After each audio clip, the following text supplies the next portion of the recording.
నమస్కారం. ఆగస్టు నెలలోని ద్వాదశ రాశుల యొక్క 12 రాశుల యొక్క వారి ఫలితాలు శుభ, అశుభ ఫలితాలు ఏ విధంగా ఉన్నాయి, అలాగే వాటి యొక్క గ్రహ స్థితులు ఏ విధంగా ఉన్నాయి అనే వాటి గురించి తెలియచేయడానికి ఈ రోజు స్టూడియోలో మనతో పాటు ఉన్నారు ప్రముఖ జ్యోతిష వాస్తు పండితులు బ్రహ్మశ్రీ డాక్టర్ నాయకంటి మల్లికార్జున శర్మ గారు. మరి గురువు గారితో మాట్లాడి ద్వాదశ రాశులను 12 రాశుల యొక్క గ్రహ స్థితులు ఏ విధంగా ఉన్నాయి, మరి శుభ, అశుభ ఫలితాలు ఏ విధంగా ఉన్నాయి అనే వాటి గురించి అయితే తెలుసుకుందాం. నమస్కారం గురుగారు. నమస్కారం. గురువుగారు, మిథున రాశి వారికి వచ్చేసి ఈ ఆగస్టు మాసంలోని మరి వీరి యొక్క గ్రహస్థితి అనేది ఏ విధంగా ఉంది అంటారు? మరి వీరికి ఈ ఆగస్టు మాసంలోని ఎటువంటి ఫలితాలు రాబోతున్నాయి, మరి వీరికి ఎలా ఉండబోతుంది ఈ మాసం అనే దాని గురించి అయితే మాకు ముఖ్యంగా తెలియచేయండి గురువుగారు. తప్పకుండా అమ్మ. ఓం శ్రీ గురుభ్యో నమః. మిథున రాశి వాళ్ళకి గ్రహస్థితి మనం పరిశీలన చేసినట్లయితే వ్యయస్థానంలో కుజగురువుల యొక్క కలయిక, ద్వితీయ తృతీయాల్లో రవి యొక్క సంచారం, తృతీయ స్థానంలో బుధుడు, తృతీయ స్థానంలో శుక్రుడు యొక్క సంచారం, చతుర్థ స్థానంలో కేతు యొక్క సంచారం, దశమ స్థానంలో రాహు యొక్క సంచారం, అలానే ఏకాదశ స్థానంలో కుంభరాశిలో శని వక్రగతి స్థితిలో ఏర్పడటం అనేది జరిగింది. అయితే ఈ మాసంలో ఆగస్టు మాసంలో ఏ విధంగా ఉండబోతుంది గ్రహస్థితి అంతా కూడా మనం పరిశీలన చేసిన తర్వాత దిస్ ఈజ్ ద గోచారం అంటారు. ఈ గోచారంలో గ్రహాల యొక్క కలయిక అనేది ఉండటం వల్ల కొన్ని మార్పులు జరిగే అవకాశాలు ఎక్కువ ఉంటాయి.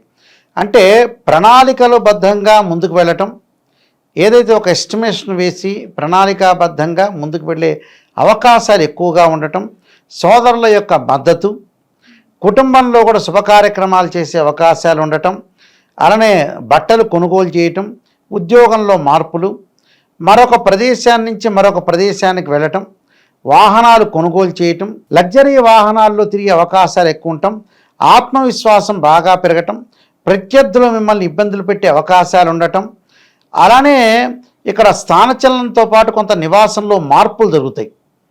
అంటే నూతన వ్యాపారాలు ప్రారంభం చేయకూడదు, కానీ ఉన్న వ్యాపారాన్ని మటుకు చాలా జాగ్రత్తగా చేసుకొని ముందుకు వెళ్ళాలి. డబ్బులు ట్రాన్సాక్షన్స్ చేయకూడదు, ఎవరికి కూడా రుణాలు ఇవ్వటం అనేది కూడా మంచిది కాదు.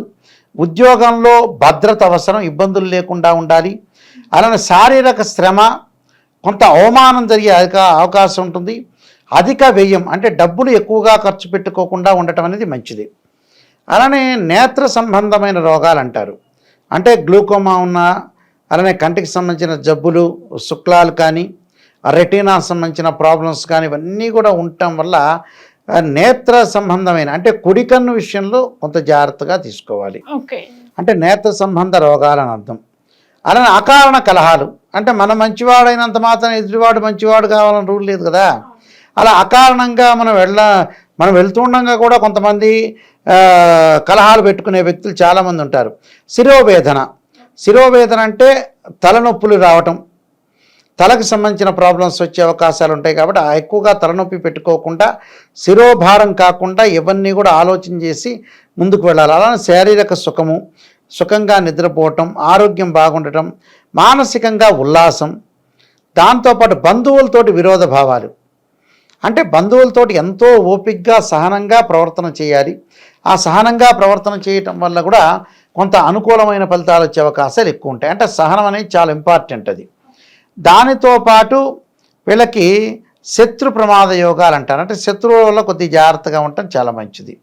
అంటే శత్రువుల ద్వారా ప్రమాదాలు జరగకుండా వాళ్ళు ఎంతవరకు ఉంచాలో అంతవరకు ఉంచి ముందుకు వెళ్ళాలి. భాగస్వామ్య వ్యాపారం ప్రస్తుతం అయితే పెట్టకూడదు, ఉన్న వ్యాపారాన్ని క్లియర్గా జరిపించుకోవాలి.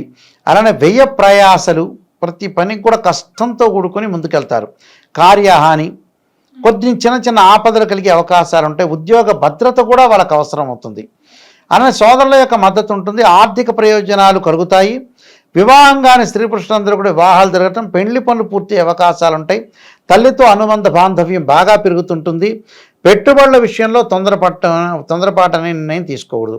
ఏదైతే మనం పెట్టుబడి పెడుతున్నామో అలాంటి విషయాల్లో తొందరపాటు నిర్ణయం తీసుకోకూడదు. కఠిన నిర్ణయాలు తీసుకుని ముందుకు వెళ్ళాలి. ఆత్మవిశ్వాసం బాగా పెరుగుతుంది.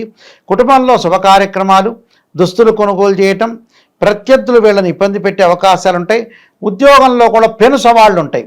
చిరు వ్యాపారులకు అనుకూలంగా ఉంటుంది. రాజకీయ నాయకులకు కానీ, సినిమా యాక్టర్లకు కానీ చాలా అనుకూలమైన ఆర్థిక ప్రయోజనాలు అయితే బాగా కలిసి వచ్చే అవకాశాలు ఉంటాయి. అంటే విద్యార్థులు మటుకు చదువు పట్ల ఆసక్తి చూపించాలి, అంటే ఎక్కువ కాన్సన్ట్రేషన్ చేయాలి. అంటే చదువు అనేది చాలా ఇంపార్టెంట్ మనిషి జీవితంలో. చదువు ధనాన్నైనా కూడా ఎవరైనా దొంగలిస్తారేమో, చదువుని ఎవరు దొంగలించలేదు కదా. అందువల్ల చదువు మీద విద్యార్థులు బాగా శ్రద్ధ పెట్టి మరో ప్రదేశానికి వెళ్ళే అవకాశాలు కూడా కొంతమందికి ఉంటాయి. చదువు మీద మంచి విశ్వవిద్యాలయంలో సీటు వచ్చే అవకాశాలు ఉంటాయి కాబట్టి ఆర్థిక లాభాలు పొందుతారు. ఆరోగ్యం పట్ల కూడా శ్రద్ధ అవసరం. స్త్రీలకు వచ్చేటప్పటికల్లా కొంత మానసికంగా ఒత్తిడి, తోటి స్త్రీలతోటి కూడా కొన్ని గొడవలు జరిగే సందర్భాలు ఎక్కువగా ఉంటాయి వీళ్ళకి. అంటే వీళ్ళకి గ్రహాల యొక్క కలయికను మనం చూస్తే మిశ్రమైన ఫలితాలు బాగా ఎక్కువగా ఉంటాయి. ఆ మిశ్రమైన ఫలితాలు ఉండటం వల్ల కొంత లాభాల కృషి చేయాలి, మనలో లోపాలను సవరణ చేసుకొని ముందుకు వెళ్ళాలి. స్త్రీయ లోపం పెరుగుట పెద్ద విద్య, లోపం మెరిగిన వాడే పూర్ణుడవుతాట.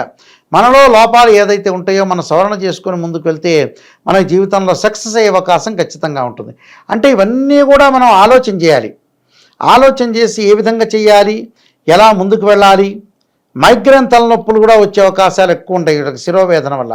అందువల్ల ఇలాంటి విషయాలన్నీ కూడా జాగ్రత్త ఆలోచన చేసి ముందుకు వెళ్తే మనం కొన్ని పరిహారాలు చేసుకొని ముందుకెళ్తే మంచి జరిగే అవకాశం ఖచ్చితంగా ఉంటుందమ్మా. ఏ ప్రయత్నాలు జరిగినా కూడా కార్యక్రమాల్లో దిగ్విజయంగా జరిగే అవకాశాలు ఎక్కువగా ఉన్నాయి. అలానే కొంత వస్త్ర ప్రాప్తి జరిగే అవకాశాలు ఎక్కువ ఉంటాయి.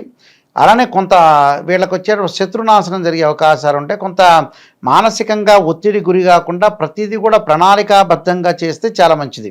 అంటే భయోందోళనలు అనేవి తగ్గించుకుంటూ ముందుకు వెళ్ళాలి ఈ రాశి వాళ్ళు, మిథున రాశి వాళ్ళు.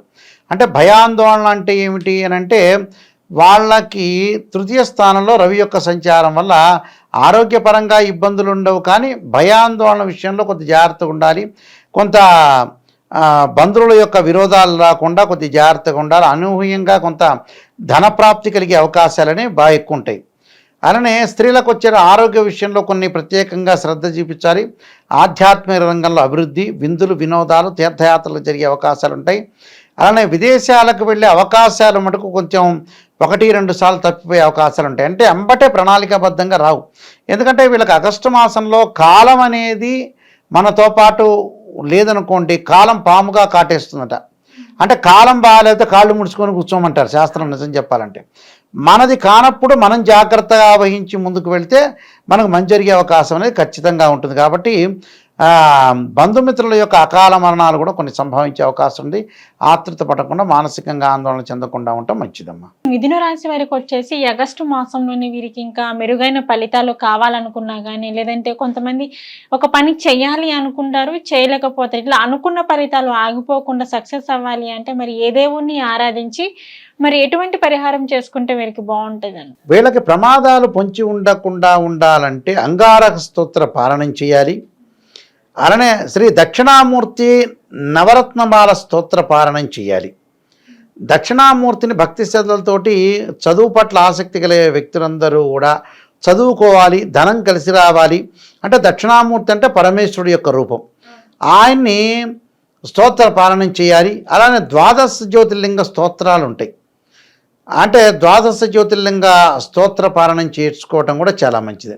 అంటే మనకి భారతదేశంలో 12 శివలింగాలు ఉన్నాయి. అందులో కాశీ ఒకటి, శ్రీశైలం ఒకటి, ఇలాంటి ఉజ్జయిని ఒకటి, ఇలాంటి క్షేత్రాల యొక్క పాలనం చేసుకొని ముందుకెళ్తే మన జీవితంలో సక్సెస్ అయ్యే అవకాశం ఉంటుంది. ఉద్యోగంలో మార్పులు ఉంటుంది, స్థానచలనం జరిగే అవకాశం అనేది బాగా ఎక్కువగా ఉంటుంది. అప్పుడు నేను చెప్పినవన్నీ కూడా రెమెడీస్ అన్ని కూడా పాటిస్తే మంచి జరిగే అవకాశం ఖచ్చితంగా ఉంటుంది. ఓకే గురుగారు, మిథున రాశి వారికి వచ్చేసి ఆగస్టు మాసంలోనే మరి వీరికి ఎటువంటి ఫలితాలు రాబోతున్నాయి, మరి వీరికి ఈ ఆగస్టు మాసంలోని మరి వీరికి గ్రహస్థితి కూడా ఏ విధంగా ఉండబోతుంది అనే వాటన్నిటి గురించి అయితే మాకు తెలియజేశారు. ధన్యవాదాలు గురుగారు. నమస్కారం.